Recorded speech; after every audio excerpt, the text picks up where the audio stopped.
Good morning वाले student. देखो अपना चैप्टर चला था वाष्प उत्सर्जन है। वाष्प उत्सर्जन है क्या?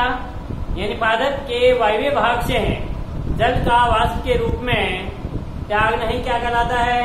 वाष्प उत्सर्जन कहलाता है। वाष्प उत्सर्जन के प्रकार अपन ने पढ़े थे। रंध्रीय वाष्प उत्सर्जन अधिकांश पादपों के अंदर वाष्प उत्सर्जन है और रंध्रों के द्वारा होता है, इसलिए इसको रंध्रीय वाष्प उत्सर्जन कहते हैं। सेकंड है आपका उपत्वचीय वाष्प उत्सर्जन। उपत्वचीय वाष्प उत्सर्जन किसे कहते हैं? ऐसा वाष्प उत्सर्जन जिसमें जो मृदविद पादप होते हैं उनके पत्तियों के ऊपर एक क्यूटिकल का आवरण पाया जाता है, यानी उपत्वचा का आवरण पाया जाता है। उस उपत्वचा के आवरण के ऊपर यदि उपत्वचा का आवरण कहीं से फट जाता है या उसके अंदर छिद्र पाए जाते हैं, इसी प्रकार के जिनके द्वारा वाष्प उत्सर्जन की क्रिया होती है तो इसको अपने उपत्वचीय वाष्प उत्सर्जन कहते हैं। तो थर्ड था वह है वातरंध्रीय वाष्प उत्सर्जन। वातरंध्रीय वाष्प जो काष्ठीय पादप होते हैं उन काष्ठीय पादपों के तनों पर या उसके फलों के अंदर छोटे छोटे छिद्र हो जाते हैं, उनके द्वारा वाष्प उत्सर्जन की क्रिया संपन्न होती है। तो इसे अपने क्या कहते हैं? वातरंध्रीय वाष्प उत्सर्जन कहते हैं। यानी वातरंध्रीय वाष्प उत्सर्जन बहुत ही कम पादपों के अंदर होता है। इसके बाद में अपन देखेंगे बेटे रंध्रीय वाष्प उत्सर्जन। रंध्रीय वाष्प उत्सर्जन है रंध्रीय वाष्प उत्सर्जन। रंध्रीय वाष्प उत्सर्जन है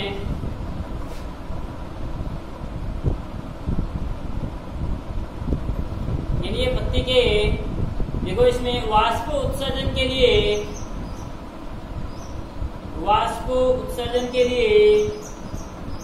पत्ती वाष्प उत्सर्जन के लिए पत्ती प्रमुख भाग होती है।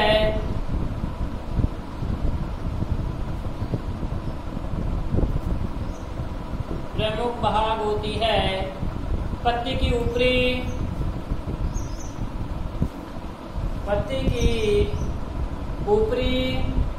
व निचली सतह है।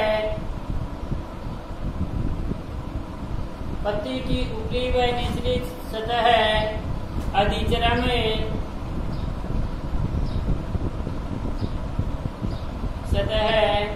अधिचरम या बाह्य त्वचा कहलाती है। अधिचरम या बाह्य त्वचा कहलाती है।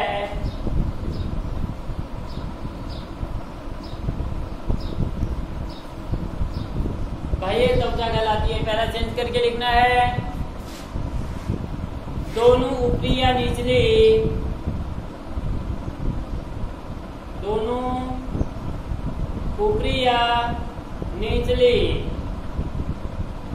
बाह्य त्वचा के मध्य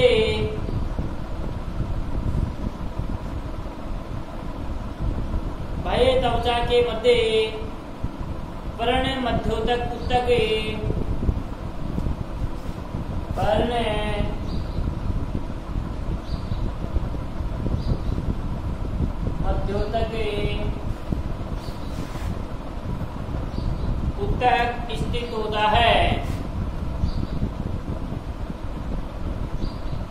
स्थित होता है।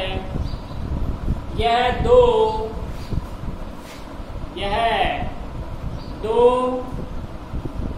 खंभ उत्तक व स्पंजी उत्तक में खंभ उत्तक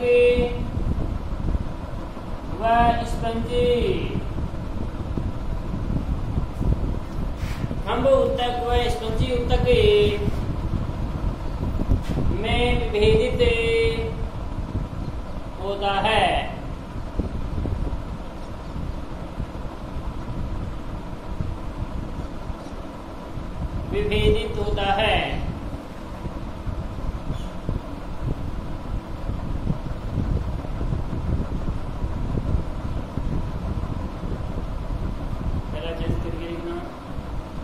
ऊपरी व निचली सतह पर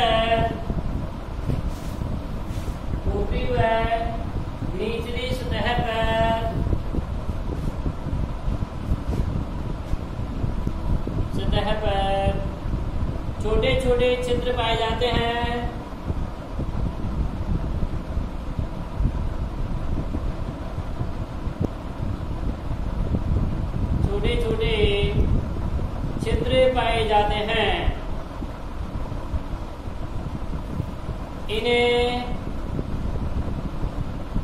रंध्र कहते हैं।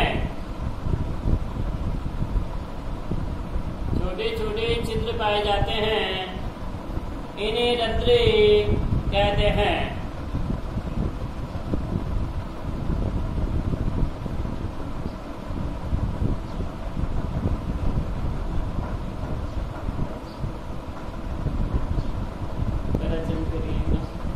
रंध्रों की उपस्थिति के आधार पर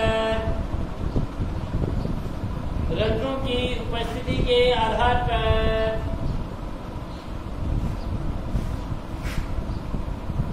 रंध्रों की उपस्थिति के आधार पर पत्तियां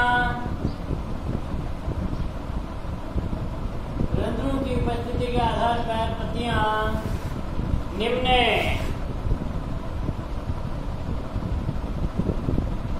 तीन प्रकार की होती हैं।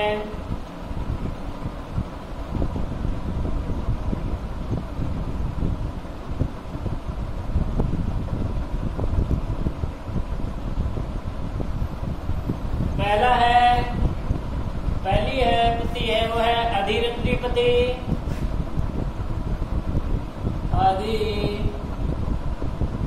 अधिरंध्री पत्ती पहली पत्ती है। सेकंड है अधोरंध्री पत्ती। अधोरंध्री पत्ती और थर्ड है वो आपकी उभयरंध्री पत्ती। उभयरंध्री पत्ती कितने प्रकार की है? तीन प्रकार की है। अधिरंध्री पत्ती, देखो जब जो अधिरंध्री पत्ती है यानी जब रंध्र है वो पत्ती की आपकी ऊपरी सतह के ऊपर है, ऊपरी उपसतह के ऊपर है, तो उसको तो अपन क्या कहते हैं? अधिरंध्री पत्ती। जैसे ये पत्ती है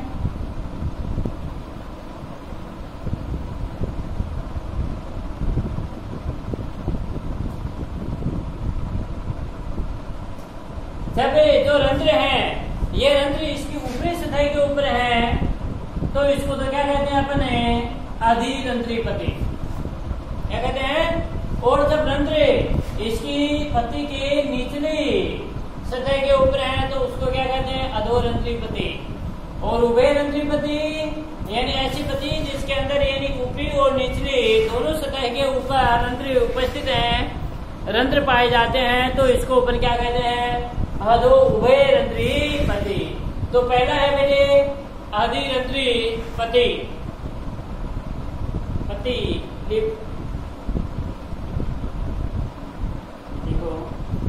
जब रंध्र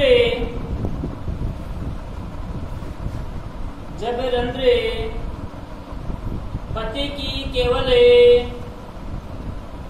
जब रंध्र पत्ती की केवल ऊपरी अधिचरण पर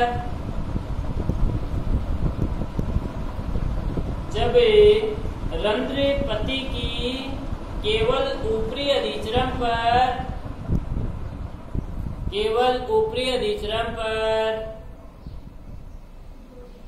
होते हैं,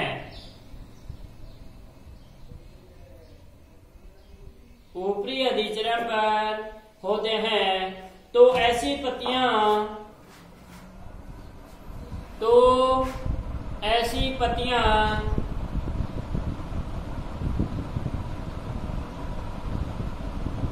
अधिरंध्री पत्ती कहलाती हैं। अधिरंध्री पत्ती कहलाती हैं। जैसे एग्जाम्पल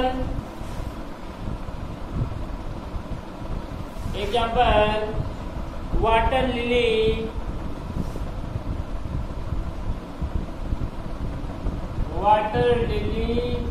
व अन्य प्लावी पौधे,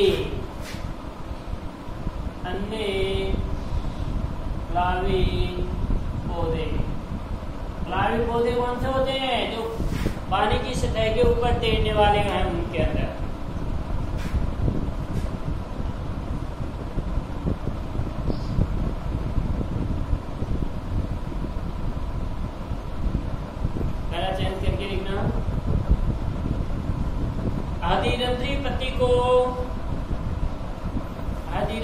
पति को कुमुदिनी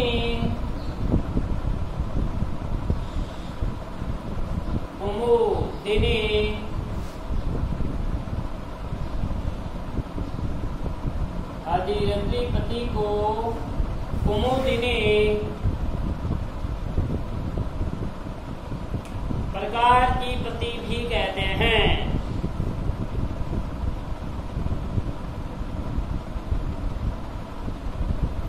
अधिरंद्री पति को कुमुदिनी प्रकार के पति भी कहते हैं।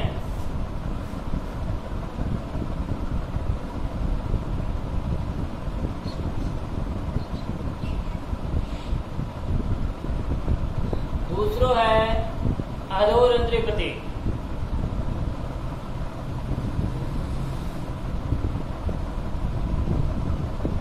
दूसरी है अधोरंद्री पति।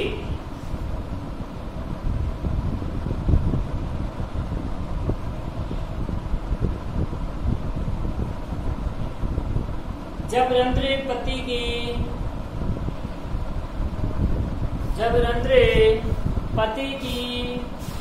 केवल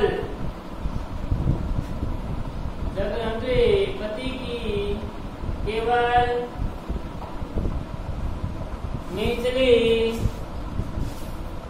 अधिश्रम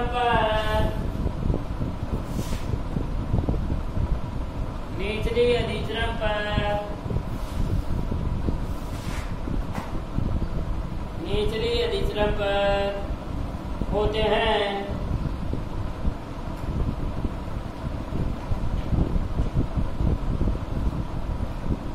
तो ऐसी पत्तियां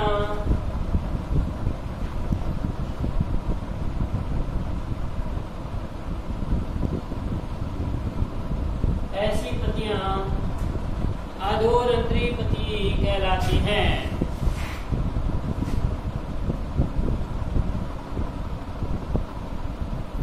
जैसे एग्जाम्पल है सेब,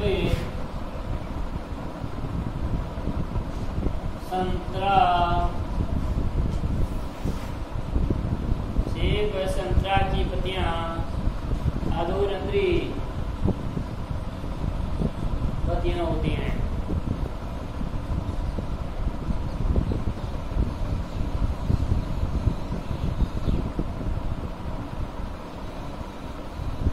पहला चेंज करके लिखना।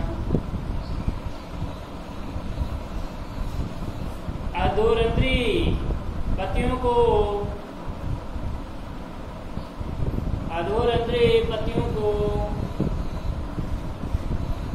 सेब प्रकार के पत्ती भी कहते हैं। सेब प्रकार की पत्ती भी कहते हैं।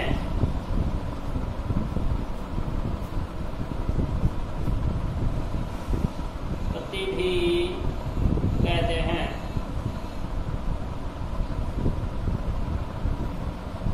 चेंज करके लिखना। द्विबीजपत्री पादपों में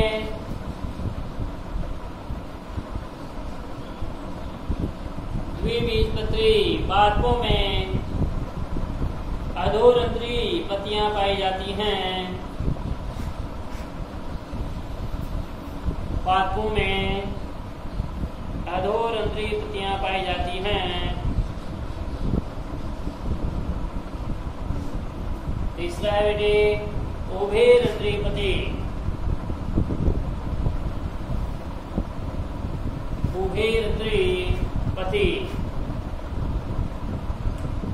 यानी जब रंध्रे पत्ती के दोनों सतहों पर पाए जाते हैं, ऊपरी और निचली सतह दोनों के ऊपर पाए जाते हैं, तो इसको अपन उभयरंध्री पत्ती कहते हैं। उभयरंध्री पत्ती जब रंध्रे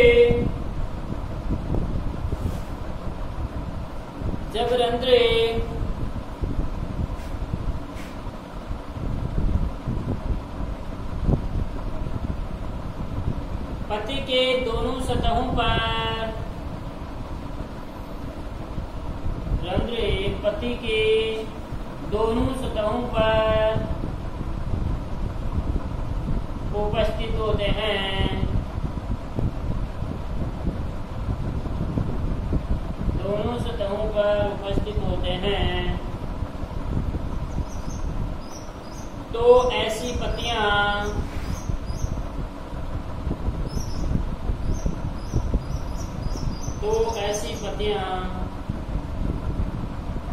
उभयरंध्री पत्तियां कहलाती हैं।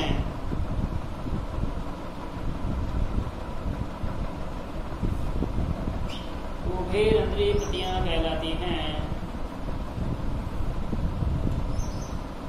जो एक बीजपत्री पादप होते हैं, जैसे आपका गेहूं है, बाजरा है, मक्का है, एक बीजपत्री जो पादप होते हैं उनके अंदर सभी के अंदर उभयरंध्री पत्तियां पाई जाती हैं। देखो एग्जांपल, एक बीजपत्री पादपों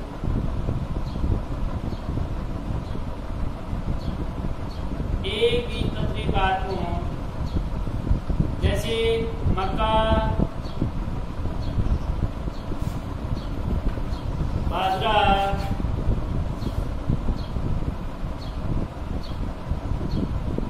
जई,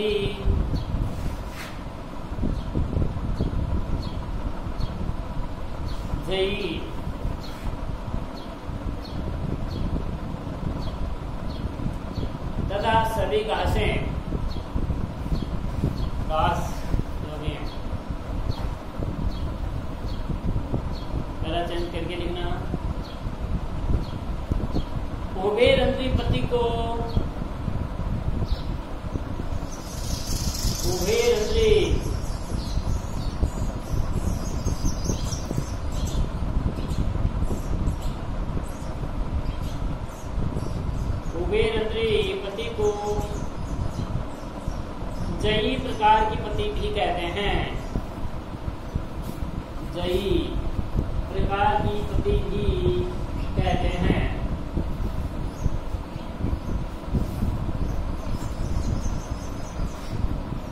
उभयरंध्री पत्ती को जई प्रकार की पत्ती भी कहते हैं।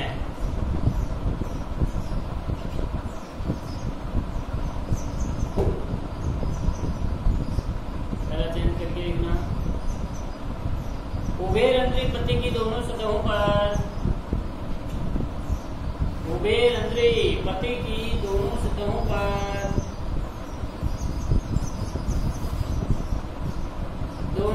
पर समान संख्या में रंध्र पाए जाते हैं। यानी चाहे आपका निचली सतह हो या ऊपरी सतह हो, दोनों के ऊपर समान मात्रा के अंदर है और रंध्र आपके पाए जाते हैं।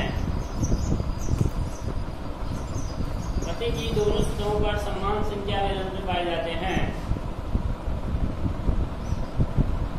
ये थे अपने तीनों रंध्रों की उपस्थिति के आधार पर पत्तियां तीन प्रकार के अपने फटे: अधिरंध्री पत्ती, अधोरंध्री पत्ती और उभयरंध्री पत्ती। वो आधि के अंदर यानी पत्ती की केवल ऊपरी सतह के ऊपर रंध्र पाए जाते हैं, अधो के अंदर पत्ती की निचली सतह के ऊपर रंध्र पाए जाते हैं, और उभयरंध्री के अंदर पत्ती की ऊपरी और निचली दोनों सतहों के ऊपर रंध्र पाए जाते हैं। और प्रत्येक के अपने एग्जाम्पल भी पढ़े हैं। अब रंध्र की संरचना, स्टोमेटा की स्ट्रक्चर पूछा भी जाता है। रंध्र की संरचना,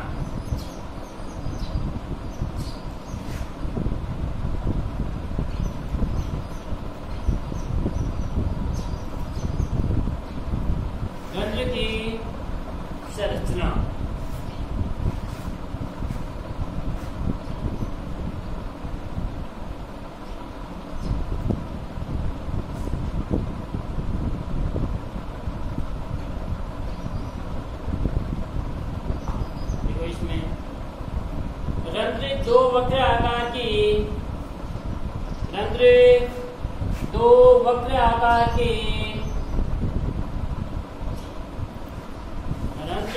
दो वक्र आकार की कोशिकाओं से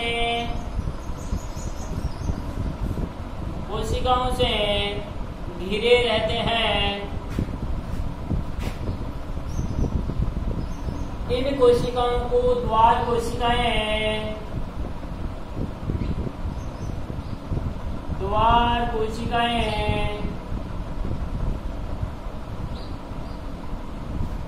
इन कोशिकाओं को द्वार कोशिकाएं कहते हैं। रंध्र दो वक्र के आकार की कोशिकाओं से घिरे रहते हैं, इन्हें द्वार कोशिकाएं कहते हैं।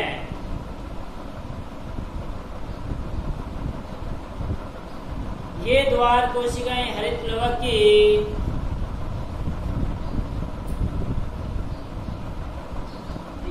द्वार कोशिकाएं हरित लवक की उपस्थिति के कारण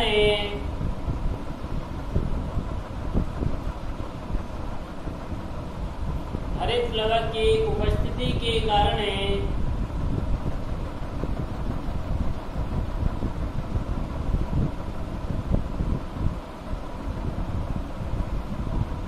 अन्य कोशिकाओं से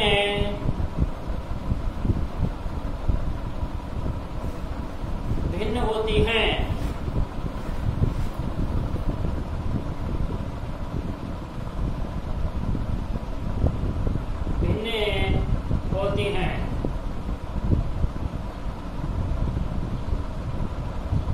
चेंज करके लिखना। इन कोशिकाओं में सुस्पष्ट केंद्रक, इन कोशिकाओं में सुस्पष्ट केंद्रक, रिक्तिका,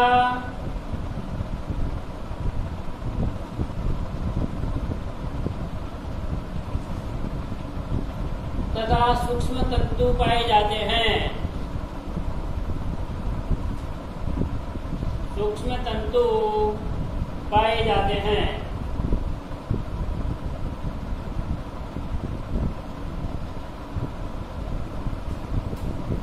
चयन करके लिखना। द्वार कोशिकाओं की भीतरी भित्ति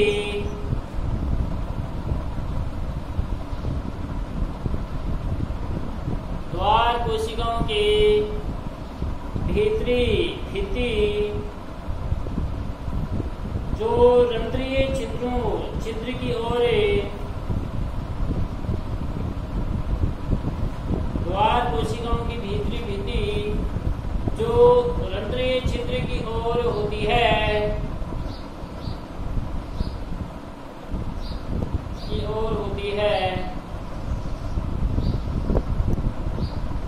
मोटी, जो रंध्र छिद्र की ओर होती है वह मोटी होती है। मोटी तथा बाहर की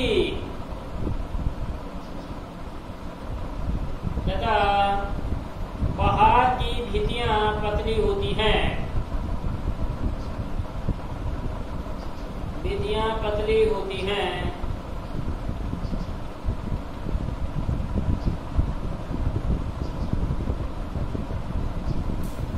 इसके कारण द्वार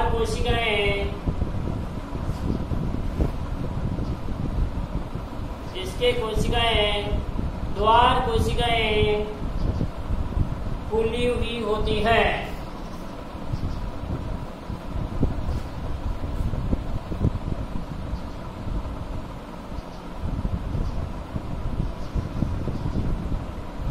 द्वार कोशिकाएं फूली हुई होती हैं।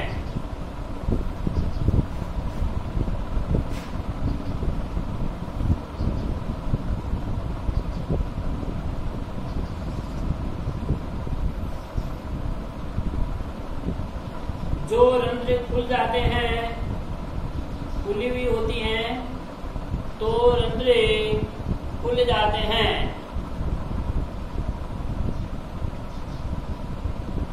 तथा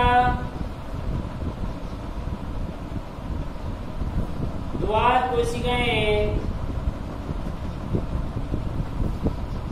सलत होती हैं, यानी पिचकी हुई होती हैं, तथा द्वार कोशिकाएं पिचकी हुई होती हैं,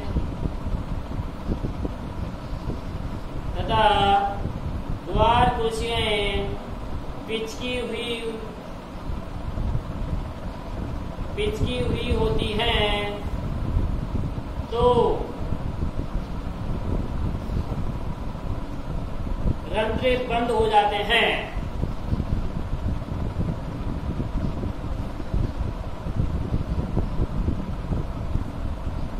बंद हो जाते हैं। पैरा चेंज करके लिखना है।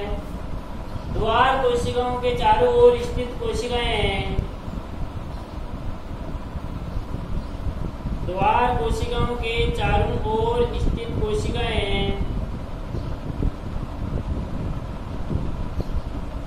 बाह्य त्वचा की कोशिकाएं बाह्य त्वचा की अन्य कोशिकाओं से भिन्न होती हैं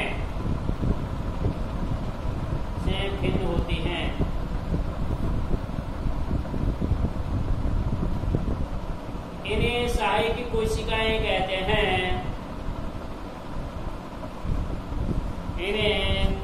सहायक कोशिकाएं कहते हैं।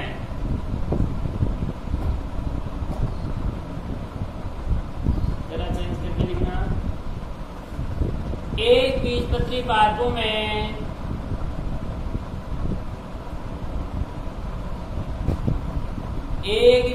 बीजपत्री पादपों में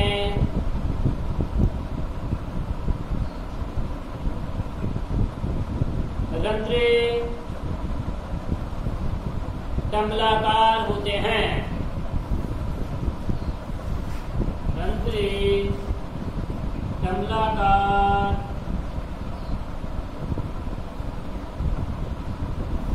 डंबलाकार होते हैं। नोट डाल के लिखो एक लाइन।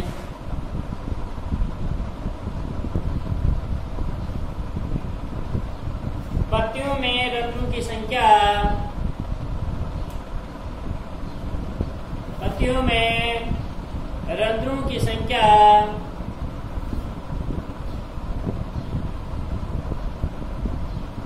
100 से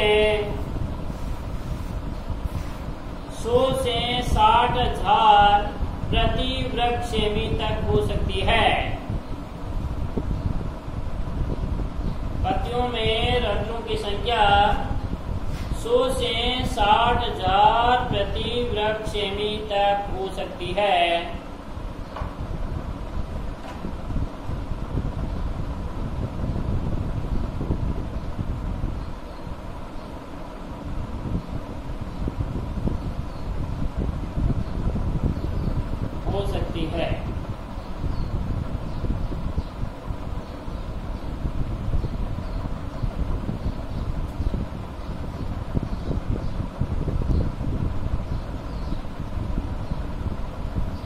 इसके साथ ये रंध्र की क्रियाविधि, रंध्र की गति की क्रियाविधि है वो अपन कल पढ़ेंगे, और इसके डायग्राम है वो डायग्राम भी अपन कल के कालांश के अंदर पढ़ेंगे।